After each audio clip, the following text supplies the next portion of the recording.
Welcome to the latest edition of NC Sports Weekly News, with top results and highlights from the wide world of water sports. Brazil's Gabriel Medina conquers Cloudbreak, wins the Fiji Pro, and climbs back on top of the ASP World ranking.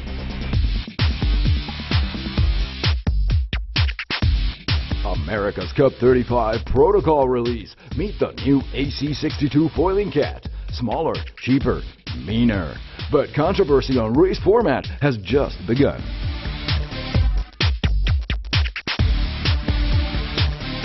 Senior correspondent Sebastien Destremeau reports on the start of the all-time French solo classic, La Solitaire du Figaro.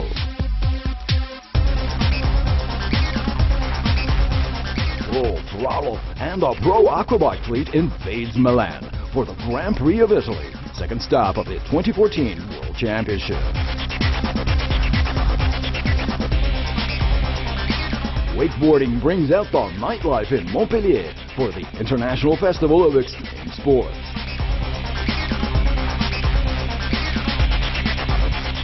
NC Sports, plunge into the action.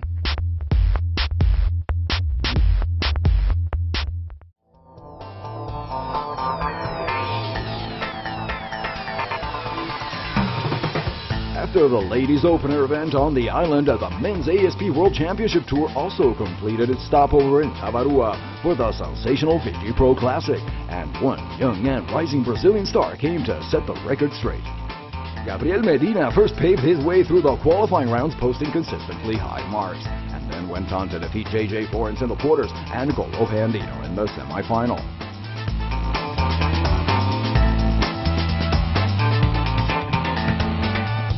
On the opposite front, Nat Young pushed back reigning world champion Mick Fanning in the quarterfinals, and then Michel Bourret in the semis to access the decisive matchup against Medina. The 21-year-old rookie from Santa Cruz, California, accessed his second career final, hoping for a first-ever WCT event victory here on the legendary waves at Cloudbreak.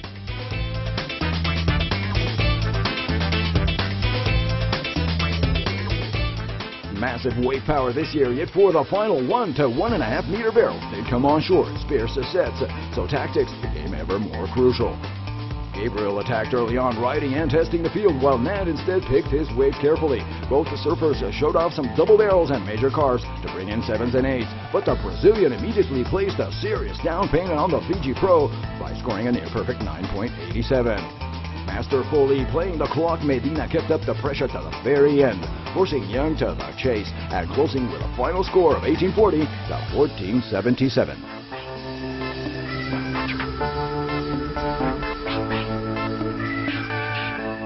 Midway through the season is a good place to be for the 23-year-old from Sao Paulo. With the Fiji Pro, Medina has won 4 WCT events, including the opening Quicksilver last March, and now climbs back to first place on the ASP World ranking list, bumping off Kelly Slater, who now slides to third after losing his quarterfinal matchup against Michel Bourret.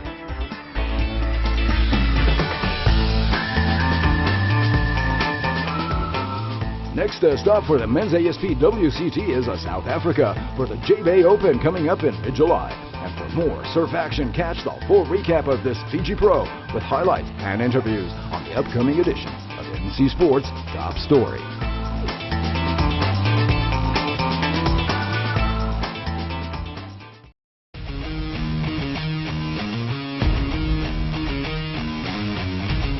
Following weeks of delay, media leaks, and anticipation, the protocol defining the new class rule for America's Cup 35 was finally and officially released. To no one's surprise, the new yacht to race in the next Challenger Series and in the finals for the Old Mug will be, yet again, a foiling winged catamaran. Meet the new AC62.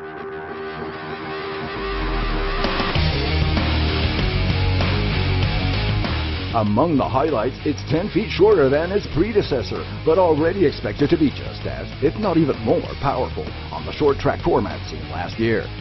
This should also translate into more affordable campaigns and hopefully attract more entries. Defender Oracle Team USA and new challenger of record Team Australia commissioned Pete Melvin, designer with Emirates Team New Zealand in the last Cup, to oversee the writing of the document. His firm, Maryland Melvin, also got crucial help from Nick Nicholson, chief measurer at the last AC34.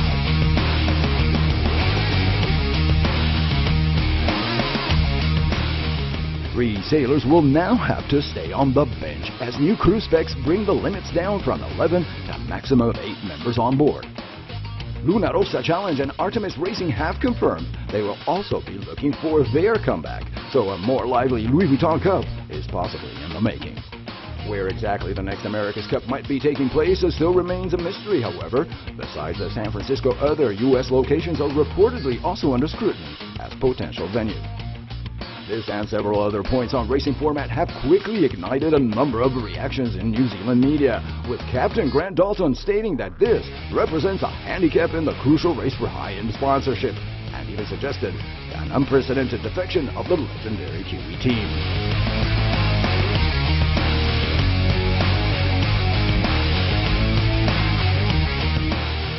As expected, America's Cup chatter is growing, so stay tuned, as MC Sports will be bringing you special updates and reports from the pitch with senior correspondent Sebastien Destremeau.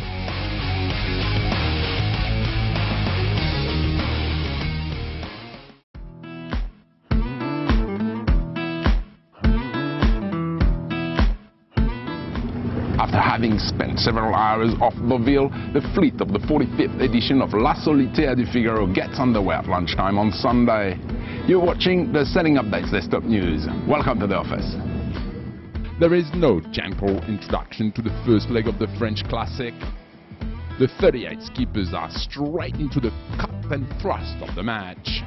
A 484 miles leg crisscrossing the channel to finish in Plymouth, which hosts the race for the first time. The race doesn't get off to the best start for 2 of the pre-race favorites. Yann Eliès and Charlie Darlin are both recalled after being over the start line too early. Yann, who is chasing a 3rd consecutive solitaire victory, is in last place as the fleet rounds the Windward Buoy. Special flash on Tuesday afternoon, a devastating breaking news on the Solitaire du Figaro. You're watching the Sailing Updates Desktop News. Welcome to the office. At 1:18 p.m. and as he's leading the fleet, Yann Eliès, triple winner and early leader of this 45th edition, breaks his mast after rounding Boff Rock Lighthouse. The skipper is safe, however, as he is very close to the rocks and the breeze is now blowing more than 20 knots with very rough sea.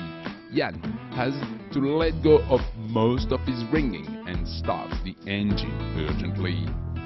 The solo sailor must now make his way to Falmouth alone, around 20 miles away.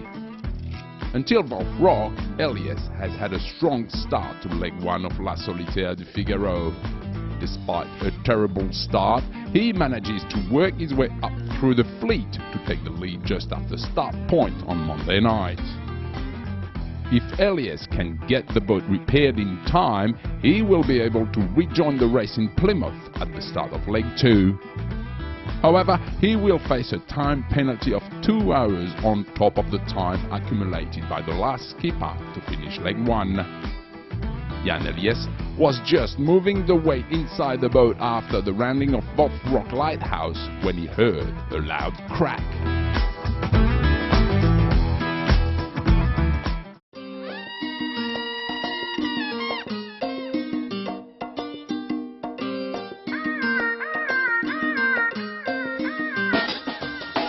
Milan went to center stage for the Aquabike Italian Grand Prix last weekend, the second of 5 legs in the 2014 World Championship. The fleet revved up the engines and shook the fashion and design capital as racing took place at the local Idroscalo artificial basin.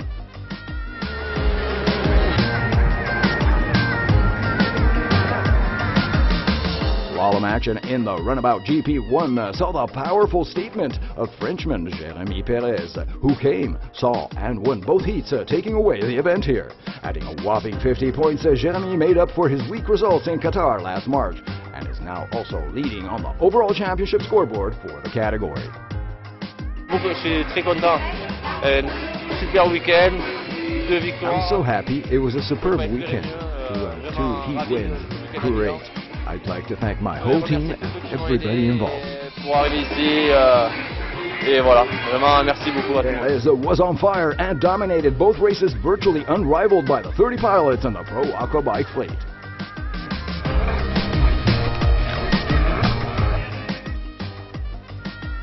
With a third and a fourth place here in Milan, Mohamed Al-Haidis of Qatar kept up the consistency and took second place, while Teddy Pons, another strong Frenchman, closed in third at this GP of Italy, thanks to a second place in Sunday's Heat to 2.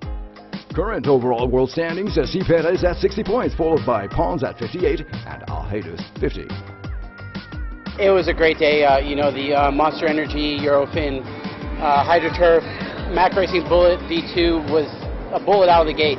We led from start to finish today. I'm always better for some reason on the second day. It's maybe I get a little, hey, why'd you get second the first day type of thing, and get a little inspiration and pushes me a little bit more. But it was cool because I have my family here, my in-laws, my wife, my daughter, my son, and we had a great weekend. It was fun. Italy was great to us, and we're looking at going to Ibiza and having a great time.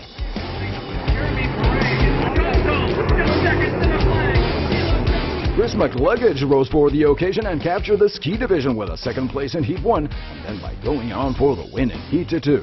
The American wedged in the contest for the world leadership between Jérémy Poré, France, and Thiago Sousa of Portugal, who finished respectively in second and third positions here in Milan. With his previous results in Doha, Poré is still on top of the world, chased by Thiago and Chris. France is also leading in the women's ski division with Jennifer Ménard and Estelle Poré trading wins in the two heats. 7 ladies on the course made for some real racing, with Italy, Sweden, and Estonia battling for third.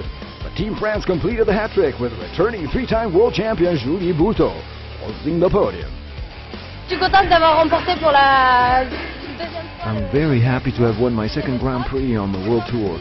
I'm very happy that there are new riders and competitors to race against. It's great for the sport. I hope I can win all the races because my aim is to become world champion this year. But for now, I'm just going to enjoy this.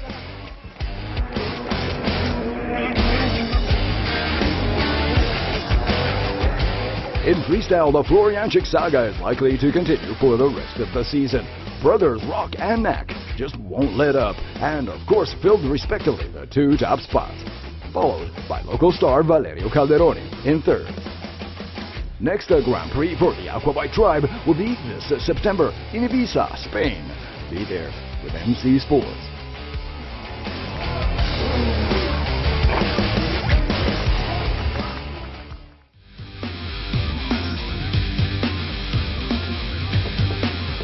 The International Festival of Extreme Sports took over the city of Montpellier in southern France last week, bringing together the wildest crowds from a number of the most diverse disciplines.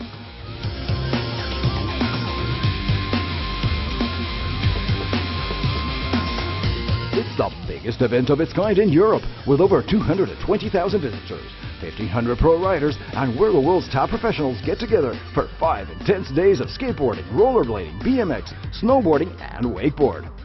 On top of that, nearly 1,000 amateurs also came to measure their skills on the course against the very best. This special festival also included a sensational wakeboard best trick competition that brought out the sparkle and the nightlife of the Côte d'Azur.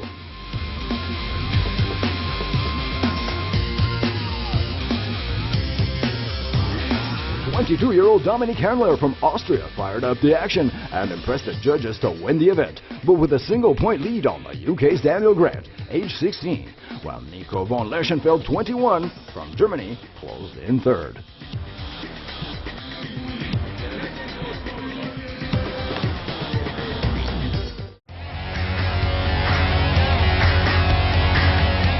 Stay tuned as more spectacular surf and all the interviews are coming your way on the next edition of Top Story, with a full background on Medina's huge victory at the Fiji Pro, only on Nautical Channel.